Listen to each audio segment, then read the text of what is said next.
Осы ақпарат алмасқан заманда саясаткерлердің басты мақсаты елдің тұрақтылықтарын сақтап қалу. Елдің тұрақтылығын қалай сақтап қаламыз? Қазіргі кездерде жан-жақтан оқу бітірген мамандар әр елдің тәжірибесін жүргізгісі келеді. Бірақ біздің өз жолымыз бар. Өзіміздің ата-бабамыздан қалған сара жол, ғылым мен біліміміз бар. Ел тұрақтылығын сақтап қалуда біздің бабаларымыз айтады екен. Ел болатын елдің 6 қасиеті бар. Ел болмайтын елдің 4 белгісі бар деп. Ол қандай белгімен, қандай қасиеттер? Ел болатын елдің 6 қасиеті: ең бірінші, басшылары әділ, байлары жомарт, халқы сабырлы, ғалымдары қарапайым, жастары тәубешіл, әйелдері ұятты келеді дейді. Егер осы 6 қасиет біздің елден бір жарып шығып ататын болса, біздің болашағымыз жарқын. Ал енді ел болмайтын елдің 4 белгісі болады дейді. Ол қандай белгілер? Ақсақалдары аузы дуасыз шала болады. Жігіттері 6 ауыз ала болады.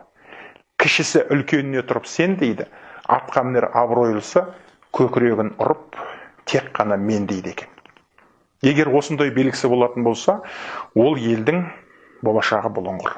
Сондықтан біз өзіміздің ата-баба жолымен келе жатқан осы дүниелердің барлығын қазіргі таңда ойлануымыз керек сияқты. Себебі әлемде болып отқан әлеуметтік жағдайлар, оның барлығына дүниенің жетпейтіндігі, ақшаның жоқтығы емес, ең бірінші мейірім мен махаббатпен байланысқан осы дүниелердің құрылымынан тұратын сияқты. Себебі тәуелсіздік біздің тамыры тереңде жатқан тарихымызға қарайтын болсақ, сан ғасырлар бойы ата-бабаларымыздың аңсап келе жатқан дүниесі.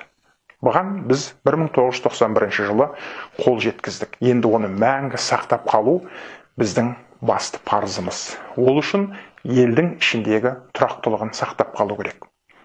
Ол үшін қарап отыратын болсаңыздар, әлемнің 9-шы ойып тұрып орын алатын жер көлемі жағынан Қазақстан қандай керемет дүние. Осыншама ұлан-ғайыр жер ақылды басқа, қайратты білекке ғана тоқтайды. Біздің үлкендердің айтатын бір әдемі сөз бар екен. Еділ мен жайық екі өзен. Сен дағы шерлі екенсің. Семсерін сертке жаныған, ерлерден қалған мекенсің. Ойдағы іске қол жетпей, дариға дәурені төрсің. Қолдағы іске ой жетпей, өкінсең, ерлер бекерсің дейді. Еліміз аман, жұртымыз тыныш болу үшін еңбектеген баладан еңкейген кәріге дейін қызмет етуіміз керек.